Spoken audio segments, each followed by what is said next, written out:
So I want to do a couple of things here.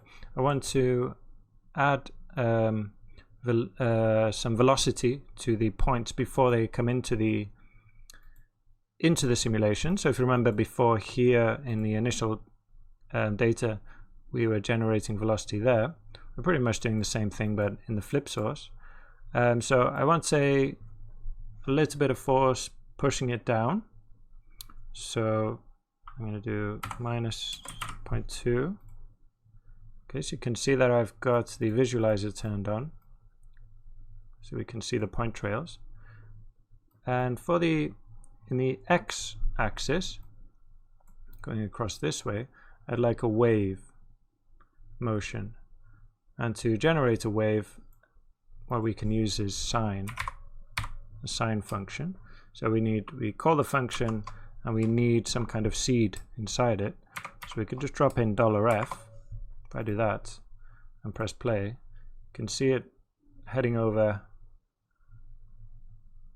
and we get a very slow wave. Okay, so I want something a bit faster than that. So what I can do to affect the speed is multiply it. It'll go a bit faster.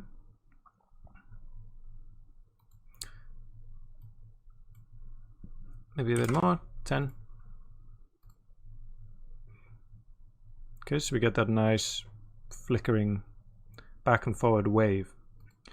And then if we multiply again after we multiply the whole thing,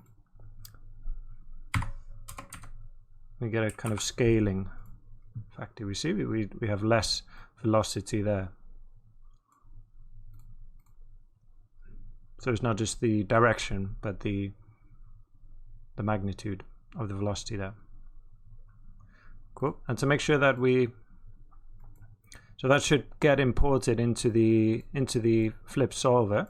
Now I also want to generate our viscosity here, and to make sure that that is read by the flip solver, if we head into the flip solver and then in volume motion back into the viscosity tab and just check this viscosity by attribute, and we're going to generate this viscosity attribute now, not one, just viscosity. And so in here after the flip source I'm going to drop in attribute create.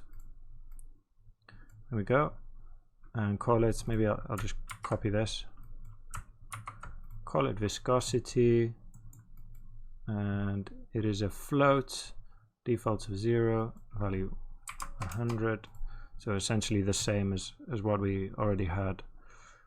Okay, let's just make sure that that's working. Go here, maybe turn off the point trails, go back into smoothwise shaded. I'm not going to run a flipbook just to watch it.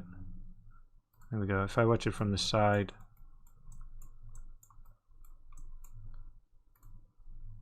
you can see them getting this kind of wavy function, which is quite nice.